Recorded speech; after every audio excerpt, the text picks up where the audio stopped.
യോഗത്തിൽ sir CP രാമസ്വാമിയെ കൊലപ്പെടുത്തുക. കൊലപ്പെടുത്തുന്നതിന് ഏറ്റെടുത്തത് മണി, ACS മണി എന്ന് പറയുന്ന മണിസ്വാമി. അങ്ങനെ എല്ലാ തീരുമാനമായി പിരിഞ്ഞു. മണിസ്വാമി പോയി നല്ല ഈ തേങ്ങ വെട്ടാൻ ഉപയോഗിക്കുന്ന ഒരു വെട്ടുകെട്ടി സംഘടിപ്പിച്ചു. ഷർട്ടിൻ്റെ അടിയിൽ അത് ഒളിച്ചു വെച്ച് യോഗം നടന്നുകൊണ്ടിരിക്കുമ്പോൾ ഇയാൾ യോഗത്തിൻ്റെ ഫ്രണ്ടിൽ വന്ന് ഈ പ്രസംഗം കേൾക്കാനിരിക്കുന്ന ആളുകളെ പോലെ അയാളോടെ ഇരുന്നു. ഉന്നതന്മാരായ ഉദ്യോഗസ്ഥന്മാരും ദിവാനും മഹാരാജാവും എല്ലാം മുകളിൽ ഉയർന്ന പീഠത്തിൽ പ്ലാറ്റ്ഫോമിൽ ഇരുന്ന് ചടങ്ങുകൾ വീക്ഷിച്ചുകൊണ്ടിരിക്കുകയായിരുന്നു.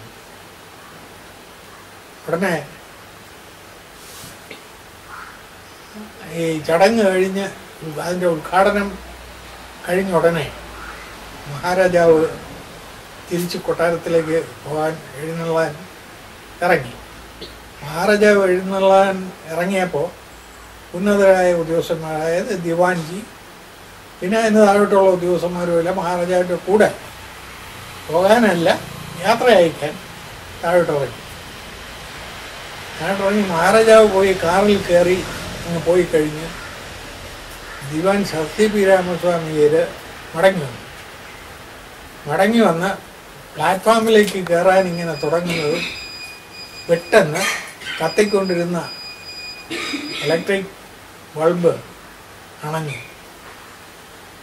കൂട്ടിയിട്ട് ലൈറ്റ് അണഞ്ഞതും മണിസ്വാമിയുടെ വെട്ടും CP രാമസ്വാമിയുടെ കഴുത്തിനെ ലക്ഷ്യമാക്കി ഒരൊറ്റ വെട്ട്.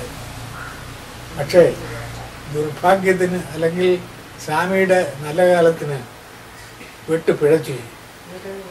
അതായത് ഈ CP രാമസ്വാമിയർ എന്നും എക്കാലത്തും കഴുത്തിൽ ഒരു തുപ്പട്ടാവെന്ന് പറയുന്ന മധുര തുപ്പട്ടാവെന്ന് പറയുന്ന ഒരു അംഗവസ്ത്രം, ഈ തുപ്പട്ടാവ് ഇങ്ങനെ കഴുത്തിന് ചുറ്റിയിട്ടിട്ട് ഒരു തല പുറകോട്ടും ഒരു തല മുമ്പോട്ടുമായിട്ട് ഇങ്ങനെ ഇട്ട് തന്നെ നടക്കും. സ്വാമി എപ്പോഴും അങ്ങനെ, അതാണ് വേഷം.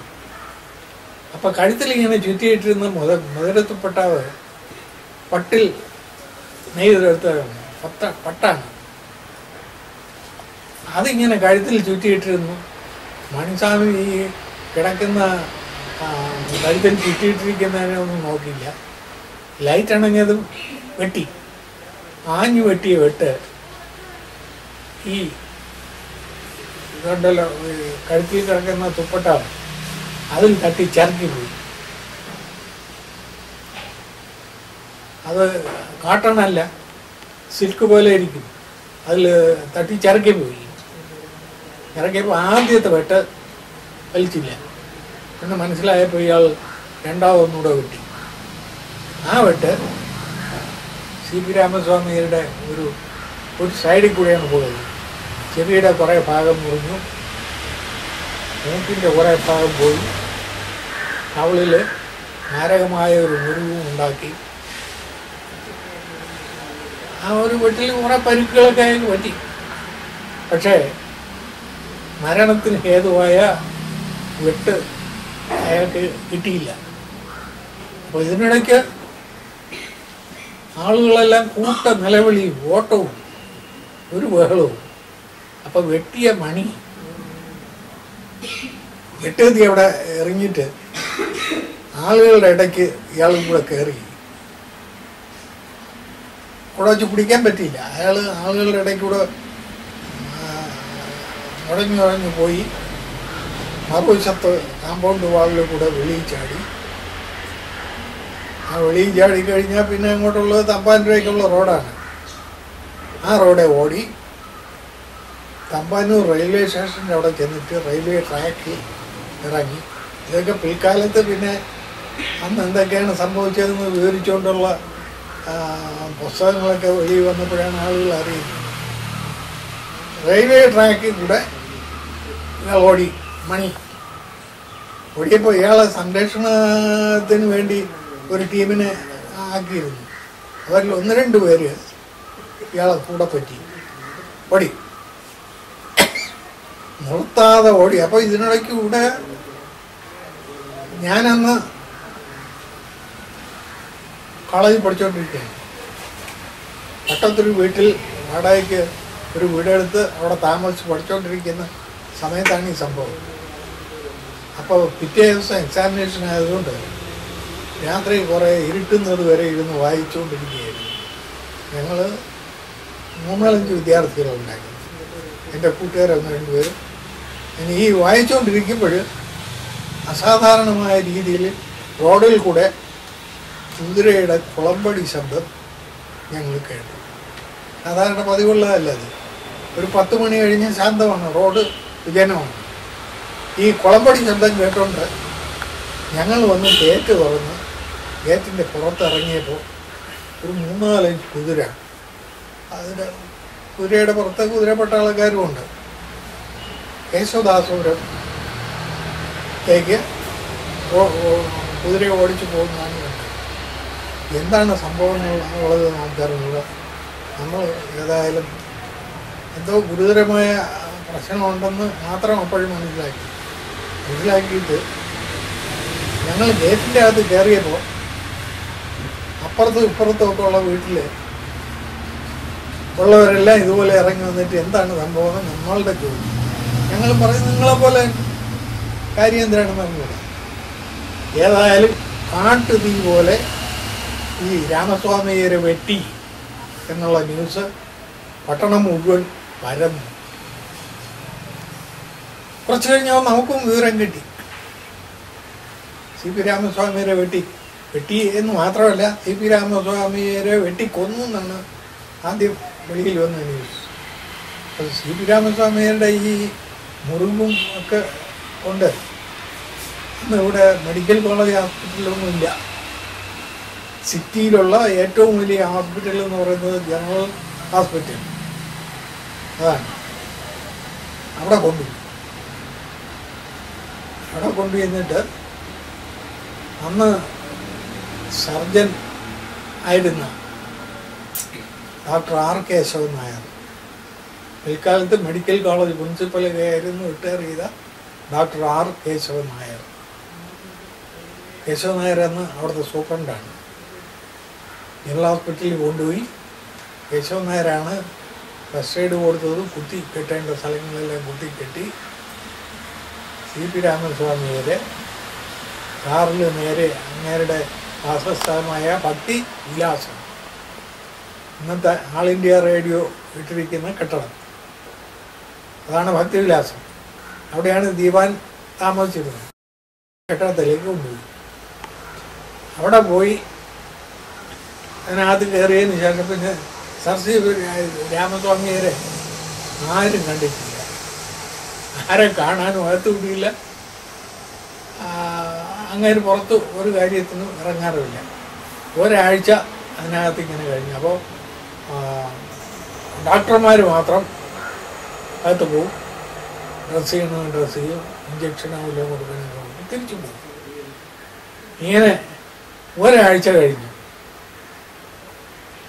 കഴിഞ്ഞപ്പോൾ ഈ മുറിവുകളൊക്കെ ഉണങ്ങി തുടങ്ങി. സി പി രാമസ്വാമിയർക്ക് മനസ്സിലായി എനിക്കിനി തിരുവിതാംകൂറിൽ നിലനിൽപ്പില്ല, രക്ഷപ്പെടില്ല, ഇവിടെ നിന്നാൽ എന്നെ കൊന്നുകളയും. ഭയങ്കരമായ ഭീതി, അത് ബ്രാഹ്മണനും കൂടെ ആണല്ലോ, ഭീതി അങ്ങയുടെ മനസ്സിനെ കീഴടക്കി. മഹാരാജാവ് പോലും അറിയാതെ വിട്ടുകൊണ്ടതിൻ്റെ 4-ാം ദിവസം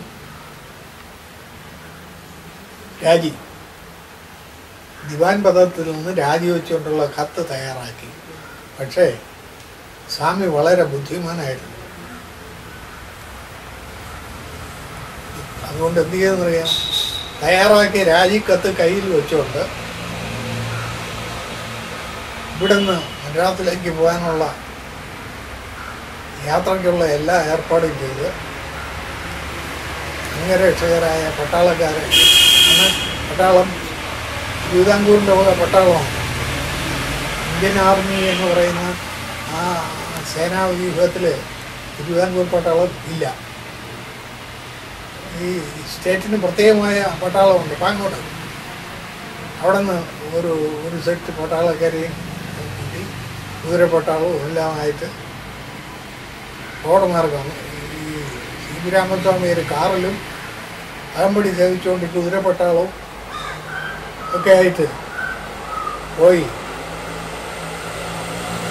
ഈ ഇവിടെ ഉണ്ടല്ലോ ആലുവാമൊഴി കന്യാകുമാരിയിലേക്ക് പോകുമ്പോൾ ആലുവാമൊഴി പാത എന്ന് പറഞ്ഞ് ഒരു ഉണ്ടല്ലോ, അത് ഈ സ്ഥലം നാറുകോലിൽ നിന്ന് നേരെ തമിഴ്നാട്ടിലേക്ക് പോകുന്ന വഴിയിലേ അവിടെ തോവാള വഴി അപ്പുറത്ത് കടന്നിട്ട് പോകാനായിട്ട് പോയി. അപ്പം തിരുവിതാംകൂർ സ്റ്റേറ്റിൻ്റെ അതിർത്തി കടക്കുന്ന ഭാഗത്ത് ചെന്നപ്പോൾ വണ്ടി നിർത്താൻ പറഞ്ഞു സ്വാമി. കൂടെ അനുഗമിച്ചിരുന്ന ഉദ്യോഗസ്ഥന്മാരിൽ അന്ന് ഇവിടുത്തെ ചീഫ് സെക്രട്ടറിയായിരുന്ന ഒരു പേര് ഞാനിപ്പോൾ ഓർക്കുന്നില്ല. ചീഫ് സെക്രട്ടറിയുടെ കയ്യിൽ ഈ രാജിക്കത്ത് കൊടുത്തിട്ട് ഇത് മഹാരാജാവിനെ ഏൽപ്പിക്കണമെന്ന് പറഞ്ഞിട്ട് നമ്മുടെ അതിർത്തി കടന്ന് അപ്പുറം പോയി. സ്റ്റേറ്റിൻ്റെ അതിർത്തി കടന്ന് അപ്പുറത്ത് പോയി കഴിഞ്ഞപ്പോൾ പിന്നെ സുരക്ഷിതനായിട്ട് മദ്രാസ് സ്റ്റേറ്റിൽ സ്വാമിയുടെ വീടിരിക്കുന്നതും മദ്രാസ് പട്ടണത്തിലാണ്.